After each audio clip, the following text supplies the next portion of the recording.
Admiral Vextar stood on the bridge of his massive warship, watching the stars shift as his fleet dropped out of hyperspace.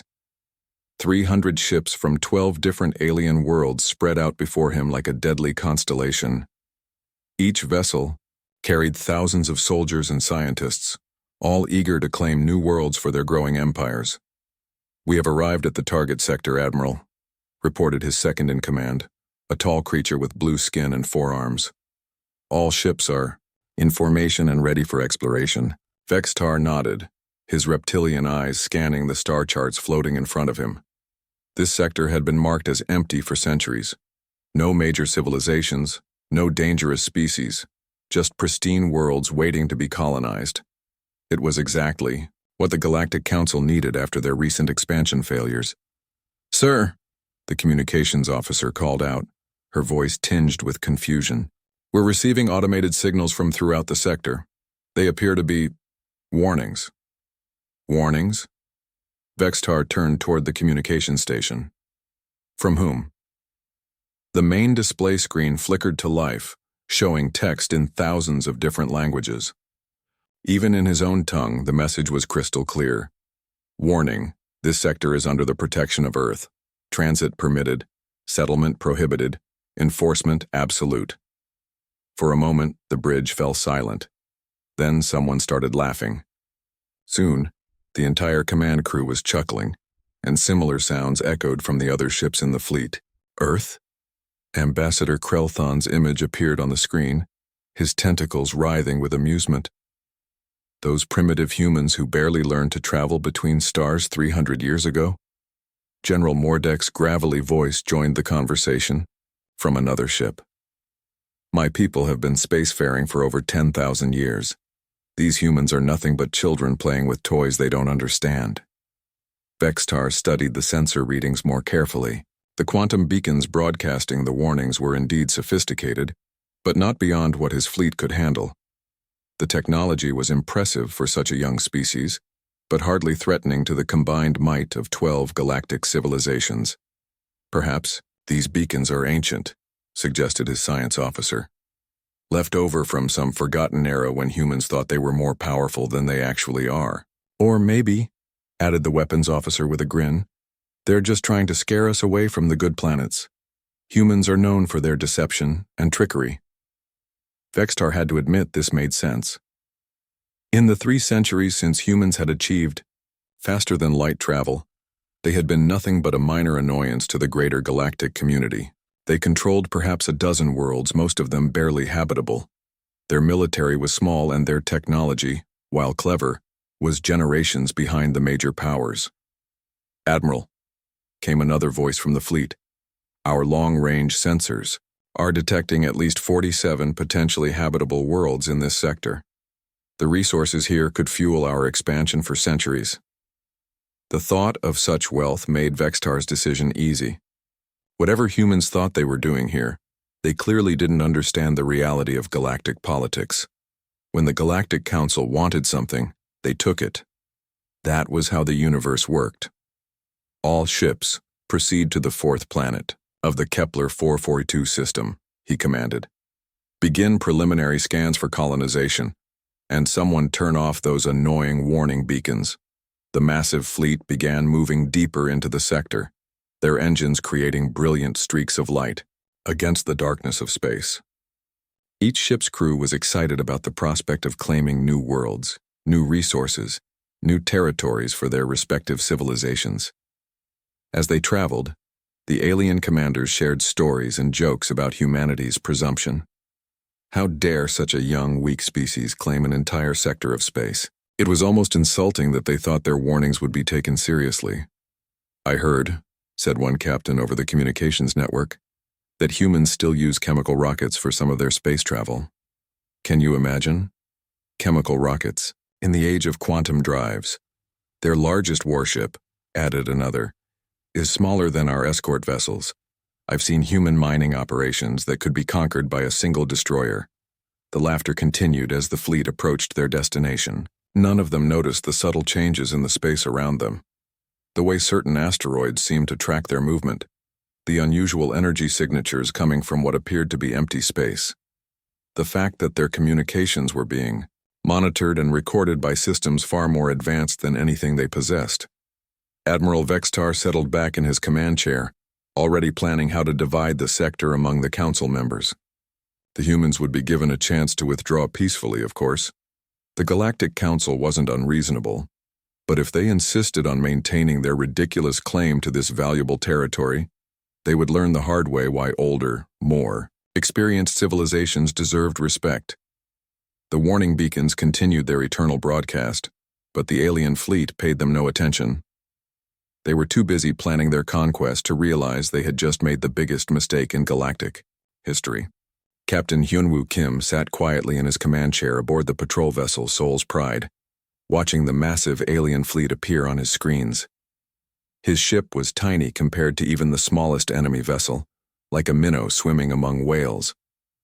But his face showed no fear, only calm determination.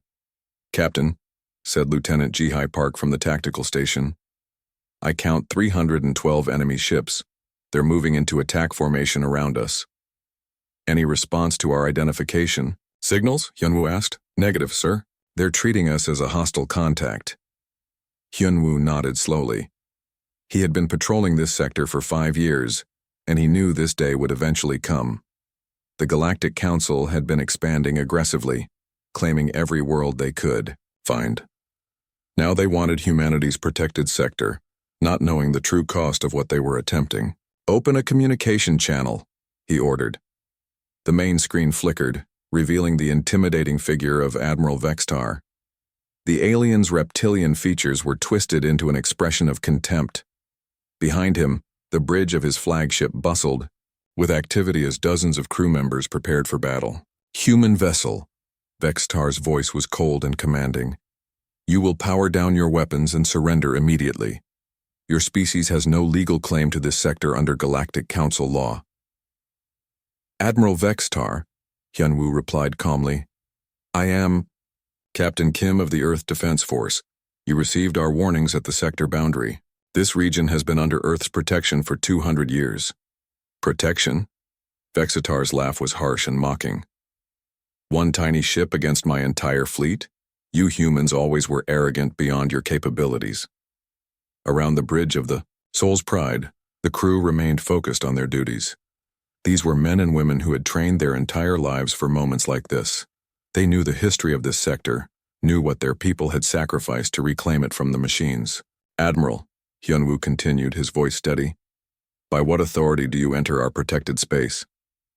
"By the authority of superior firepower and older civilizations," Vextar snarled.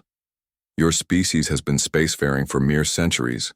My people have conquered worlds since before your ancestors discovered fire."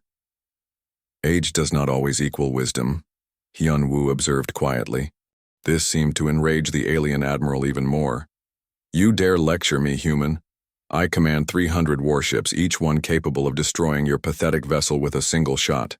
You have 30 seconds to surrender, or I will demonstrate why your species should have remained in their home system." Hyunwoo looked around his bridge at his crew. Lieutenant Park met his eyes and gave a small nod. The communications officer, Ensign Min-ho Lee, kept his hands steady on his controls. The helmsman, Sergeant Soo-jin Choi, waited for orders with the patience of someone who trusted her captain completely. "Admiral," Hyunwoo said, turning back to the screen, "you seem to believe that numbers alone determine the outcome of conflicts." "Numbers, superior technology, and experience," Vextar replied. "Three things your primitive species lacks." "Perhaps," Hyunwoo acknowledged, "but you're missing something important in your calculations."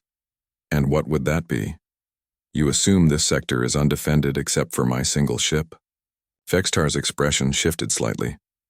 "Are you suggesting you have a hidden fleet nearby? Our sensors would have detected any significant military presence." "Your sensors are very good, Admiral, but they're designed to detect threats, you understand." Hyunwoo's voice remained calm, almost conversational. "Tell me, what do you know about the history of this sector?" "I know it was empty until you humans decided to make your ridiculous territorial claims." "Empty," Hyunwoo repeated thoughtfully. "Yes, that's what your records would show. But empty doesn't mean unused, it doesn't mean unguarded. Several of the alien crew members on Vextar's bridge began checking their sensor readings more carefully. Something in the human captain's tone was beginning to make them nervous. "Admiral," Hyunwoo continued, "I want you to understand something. This conversation is being recorded and transmitted throughout the galaxy. History will remember what happens here today. History will remember how the Galactic Council dealt with an upstart species that didn't know their place." Vextar snapped. "Perhaps. Or perhaps history will remember the day an ancient alliance learned that humanity keeps its promises." Hyunwoo paused, looking directly into the camera. "Admiral, you have been warned. What happens next is your choice." Before Vextar could respond, the Soul's pride powered down all its weapon systems. The small human ship seemed to surrender completely, leaving itself defenseless before the massive alien fleet. "Finally," Vextar muttered, "some sense from the humans." But then the impossible happened. The human ship simply vanished. Not destroyed, not damaged, but gone as if it had never existed. The alien sensors registered the distinctive energy signature of a quantum jump, but the speed and precision were unlike anything they had ever seen. "Where did they go?" Vextar demanded. "Unknown, sir," his sensor officer replied, panic creeping into his voice. The jump was too fast to track. Admiral Vextar stared at the empty space where the human ship had been. For the first time since entering the sector, he felt a flicker of doubt. But his pride wouldn't let him show weakness in front of his fleet. "Continue to the target planet," he ordered. "One cowardly human captain changes nothing." Admiral Vextar watched his fleet spread out across the star system, their massive ships beginning detailed scans of the fourth planet. The world looked perfect for colonization: blue oceans, green continents, and a breathable atmosphere. Exactly what the Galactic Council needed for their expanding populations. "Sir," his science officer reported, "preliminary scans show the planet has abundant mineral resources: iron, titanium, rare earth elements. This could support mining operations for centuries." "Excellent," Vextar replied, settling back in his command chair. The cowardly human captain had fled, leaving the way clear for proper civilizations to claim what they deserved. "Begin preparations for landing parties."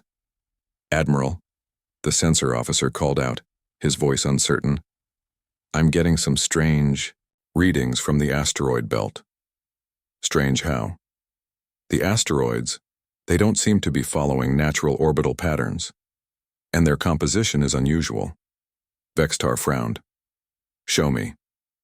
The main display shifted to show the system's asteroid belt, a thick ring of rocky debris orbiting between the third and fourth planets. At first glance, it looked normal. Thousands of irregularly shaped rocks tumbling through space as they had for millions of years. But as the sensors focused more carefully, disturbing details began to emerge. "Sir," the sensor officer's voice was now tight with alarm, "these aren't natural asteroids, they've been modified." The tactical display updated, revealing the horrifying truth.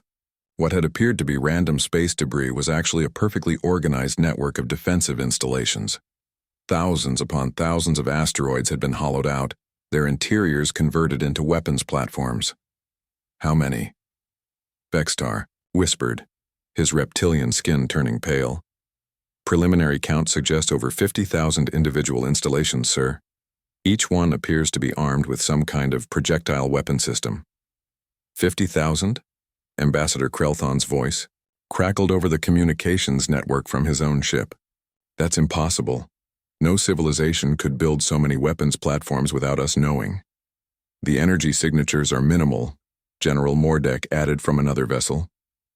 "These systems have been dormant, waiting, but now they're powering up."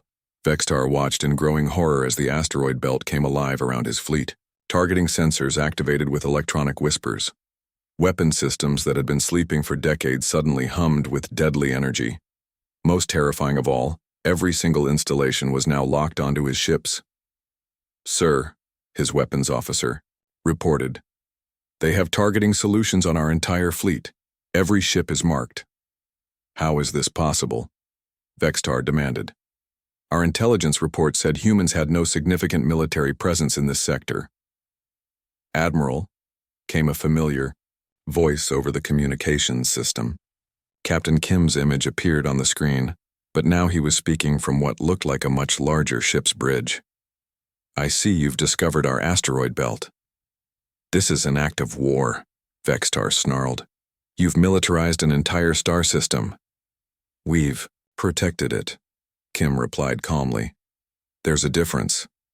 I demand you power down those weapons immediately." Kim's expression didn't change. "Admiral, you were warned multiple times to leave this sector. You chose to ignore those warnings. You cannot threaten the combined fleets of 12 galactic civilizations." "We're not threatening anyone, Admiral. We're simply prepared to defend what is ours." Suddenly, space around Vextar's fleet erupted in controlled chaos. The asteroid belt fired, launching projectiles with impossible precision. But these weren't killing shots. They were demonstrations of power beyond anything the aliens had imagined. Hypervelocity rounds screamed through space at nearly the speed of light, threading the needle between ships with mathematical perfection. Each projectile passed close enough to trigger radiation alarms on the alien vessels, close enough to light up their defensive screens, but not close enough to cause actual damage. One round passed between Admiral Vextar's flagship and the vessel next to it, the space between them measuring less than 50 meters. Another shot split the difference between 3 ships flying in tight formation, somehow avoiding all of them while demonstrating that the human weapons could have destroyed them all in the same instant. "Impossible," breathed General Mordek, as a projectile passed within meters of his ship's hull. "The precision required for such shots. Their targeting computers would need to calculate the movement of 300 ships simultaneously," added Ambassador Krelthon, his voice shaking. "The processing power alone." The demonstration continued for exactly 60 seconds. Thousands of rounds fired, each one placed with surgical precision to avoid causing damage, while proving that damage could have been inflicted at any moment. The message was unmistakable. The humans could have destroyed the entire alien fleet before any of them could even return fire. When the firing stopped, the silence in space felt deafening. "Admiral," Captain Kim's voice was soft but carried absolute authority. "That was what human restraint looks like. We could have ended this the moment you entered our defensive perimeter. We chose not to." Vextar found his voice, though it came out as barely more than a whisper. "How? How what, Admiral? How did you build all this without anyone knowing? How do you have such advanced targeting systems? How—" "Admiral," Kim interrupted gently, "you've been thinking about this situation all wrong. You assumed this sector was empty. You assumed humanity was weak. You assumed your technology was superior." He paused. "All of those assumptions were incorrect. The asteroid belt's weapons remained active, their targeting systems still locked onto every ship in the alien fleet. 50,000 guns waited silently for orders that everyone hoped would never come. "Leave now, Admiral," Captain Kim said quietly, "or discover what happens when humanity stops exercising restraint." Admiral Vextar's hands shook as he gripped the arms of his command chair. The demonstration had left his entire fleet rattled, but his pride wouldn't let him back down completely. Not in front of representatives from 12 different civilizations. "I demand to speak with your highest authority," he transmitted, his voice cracking slightly. "This aggression will not go unanswered by the Galactic Council." The response came from a different human, and this one made Vextar's breath catch in his throat. The woman who appeared on his screen radiated authority in a way that made his military instincts scream warnings. Her uniform was simple, but the command bridge behind her was massive, filled with dozens of officers working at stations he couldn't even identify.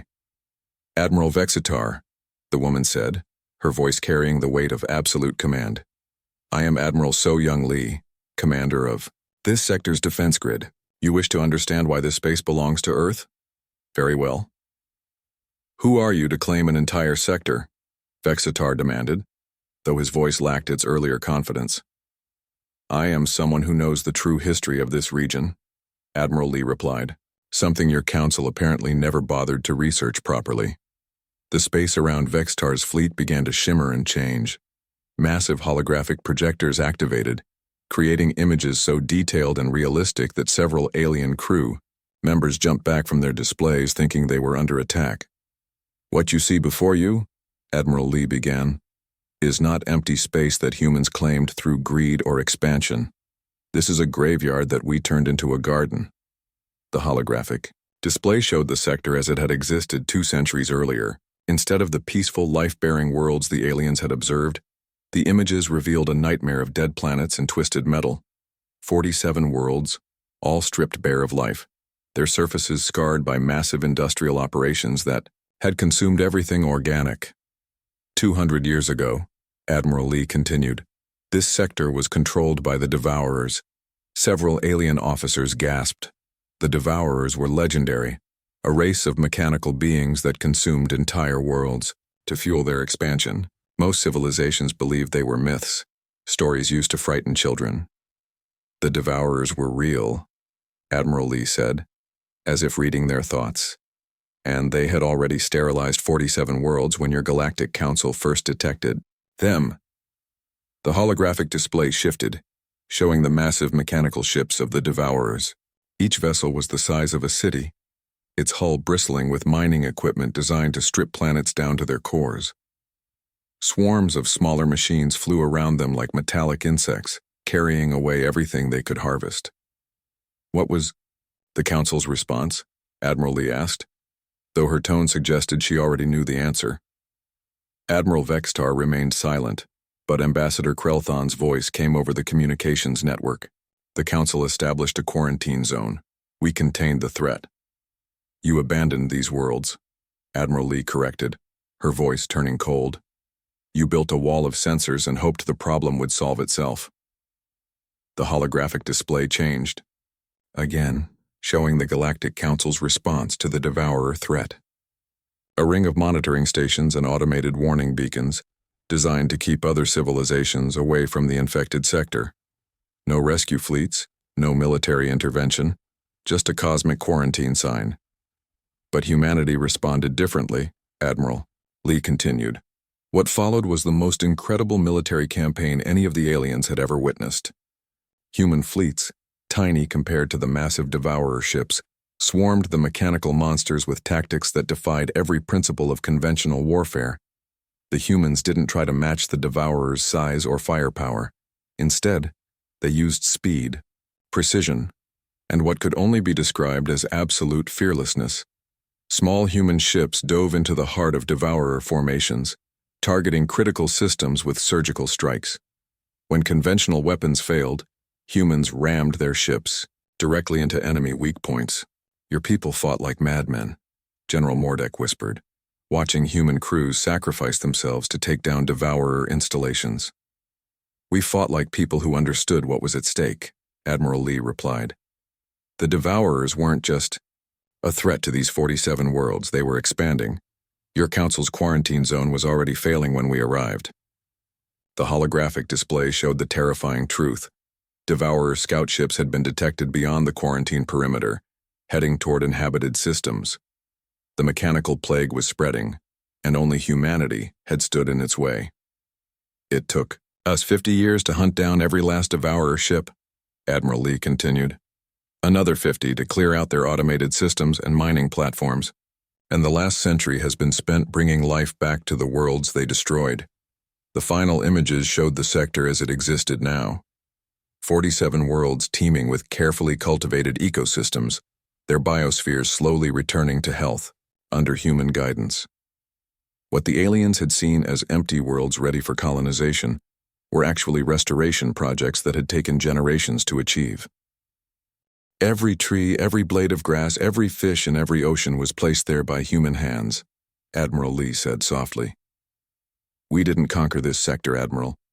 We earned it through sacrifice and centuries of patient work." Admiral Vextar stared at the images, his mind struggling to process what he was seeing. "The Council never told us. The Council never asked," Admiral Lee replied.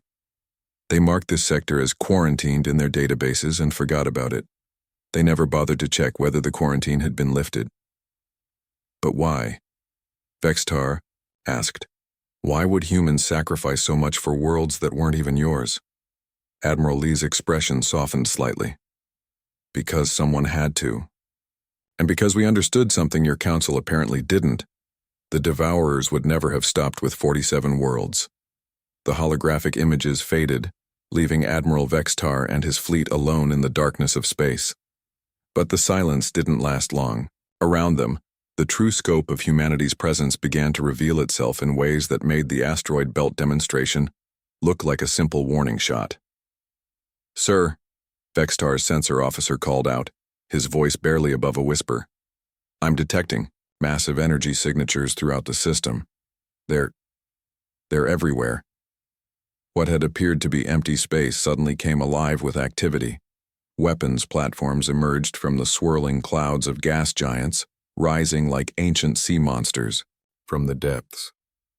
The surfaces of barren moons split open, revealing massive railguns that had been hidden beneath fake rock formations.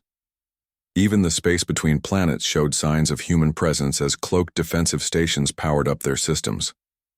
"How many?" Vexatar asked, though he wasn't sure he wanted to know the answer. "I can't get an accurate count, sir. The sensor returns are overwhelming." Commander Jamin's song appeared on Vextar's screen, his image transmitted from what looked like a mobile command ship. Behind him, holographic displays showed the positions of every alien vessel, tracked by thousands of human targeting systems. "Admiral," Commander Song said, his voice calm but carrying an edge that made Vextar's scales crawl. "You now understand the situation. This sector has been under human protection for 2 centuries. Every world, every moon, every asteroid has been part of our defensive grid." "This is impossible," Ambassador Krelthon transmitted from his ship. "No civilization could build such a massive military installation without the rest of the galaxy knowing." "We didn't build it to threaten anyone," Commander Song replied. "We built it to protect something precious. But now you've forced us to reveal our capabilities." General Mordek's voice crackled over the communications network. "Commander, surely we can reach some kind of agreement. The Galactic Council is not unreasonable." "The time for agreements was when you received our warnings at the sector boundary," Song replied. "You chose to ignore them." Admiral Vexistar studied his tactical displays, trying to find some weakness in the human defenses. But everywhere he looked, he saw the same thing: perfectly positioned weapons platforms with clear lines of fire to his fleet. It was like being surrounded by an army of ghosts that had suddenly become visible. "Commander," Vextar said finally, "what do you want from us?" "I want you to make a choice, Admiral. Leave peacefully and carry word to the galaxy that this sector remains under Earth's protection. Tell them what you've seen here today. Make sure they understand that we're not interested in conquest or expansion. We're simply protecting what we've earned. And if we refuse?" Commander Song's expression didn't change, but something cold flickered in his eyes. "Then you'll discover why 47 worlds of Devourers couldn't stand against us." The weight of those words settled over the alien fleet like a blanket. The Devourers had been legendary for their military might, with ships capable of destroying entire planets. If humanity had defeated them completely, what chance did a conventional fleet have? "Admiral," Vextar's communications officer whispered, "I'm receiving surrender requests from 17 of our ships. Their captains are requesting permission to withdraw." Vextar looked around his bridge at his own crew. These were experienced military officers who had served in dozens of campaigns, but he could see fear in their eyes. They understood what they were facing better than the politicians back home ever could. "Commander Song," Vextar said slowly, "your species fights like this to protect empty worlds. What would you do to protect inhabited ones?" The human officer was quiet for a long moment, and when he spoke, his words seemed to echo across the void of space. "Admiral, you really don't want to find out. The stars bear our warning for a reason. This sector belongs to Earth, not because we conquered it, but because we earned it, and will keep earning it, one threat at a time." "What about the Galactic Council?" Ambassador Krelthon asked. "They won't accept this situation indefinitely." "The Council is welcome to send diplomats," Commander Song replied. "We're not unreasonable people, but any future military expeditions will receive the same response you've gotten today.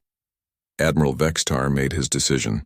He had seen enough human military power to know that continued resistance would only lead to the destruction of his fleet.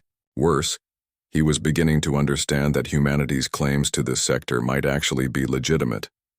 All ships, he broadcast to his fleet, prepare for immediate withdrawal from the sector. A wise choice, Admiral, Commander Song said. Your retreat will be monitored, but you will not be harmed as long as you leave peacefully. As the massive alien fleet began turning away from the human-protected worlds, Admiral Vextar took one last look at the restored planets. For the first time in his long military career, he felt something he had never experienced before when facing another species: respect. The quantum beacons continued their eternal broadcast as the Galactic Council fleet jumped to hyperspace. Warning: this sector is under the protection of Earth. Transit permitted. Settlement prohibited. Enforcement absolute. In the depths of space, humanity's guardians returned to their silent vigil, watching over the life they had fought so hard to preserve. The stars themselves seemed to whisper their approval of a species that had learned to protect rather than simply conquer.